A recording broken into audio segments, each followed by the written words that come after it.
Fa tamin'ny faran'erandro iny asabotsy sy lasa taona ny marina koa dia nitsidika tany amin'ny faritry Mahajanga iny ny filoham-pirenena Hery Rajaonarimampianina anisan'ny ambeteny nandritra ireo fihaonany tamin'ny mponina tany an-toerana sy ny kabana ataony ny tokony hanatsarana ny zava-misy any amin'ny renivohitry Boeny ity mba hahatonga izany faritry Mahajanga izany ho toeram-pizahantany iraisam-pirenena izay moa no fanamby apetraka araka ny nambaran'ny filoham-pirenena.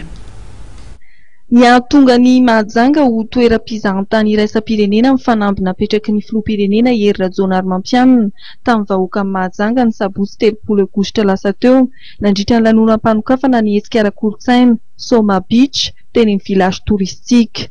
Asa fampandrosoana maro no toto-saina hatongavana amin'izany, ao anatin'izany ny fanamboaran-dalana, anisan'izany ny fanamboarana ny lalana manomboka eo amin'ny Sotema hatrany Tanamakoho ary ny lalana mampifandray ny lapan'ny tanàna hatrany Roche Rouge eny amin'ny hopitaly. Eo ihany koa ny fananganana toeram-pialamboly ao Mahajanga ka nanome toky ny ananganana kianja mitafo ahitana toerana 504 ny filoham-pirenena.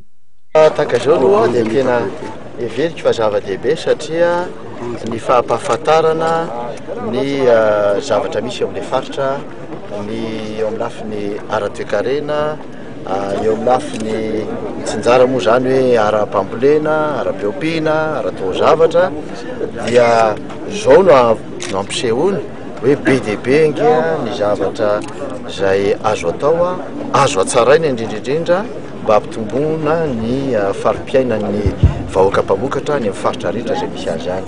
Teo zao zay dia nijeriny hoe ny fambolena katsaka dia efa mandeha ilay izy, efa metsara ilay vokatra fa mbola tsara hampitomboana ilay izy. Mijery zay fiompiana tantely eo izay tokony hampiditra vola ho an'ny mpiompy tantely mbola tsy ampy ilay izy, tokony hatsaraina ilay izy.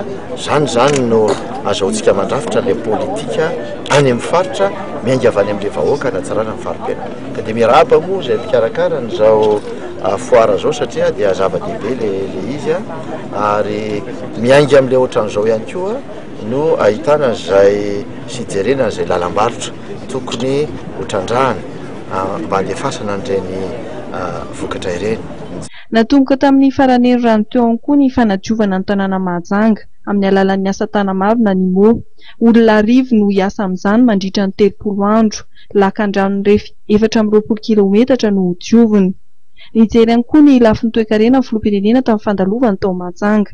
Nisidika ihany koa teny amin'ny Borony Mahajanga izay nanatontosana ny foara toe-karena amin'ny faritry Boeny ny delegasiona tarihan'ny filoham-pirenena. Nandalo ihany koa tao amin'ny fitoerana momba ny fiompiana ao Amborofia ary nizahy fotony tetika asa fampandrosoana ny eny ambanivohitra erana amin'ny Japony ka nojerena manokana momba ny fampiroboroboana ny fiompiana Tilapia.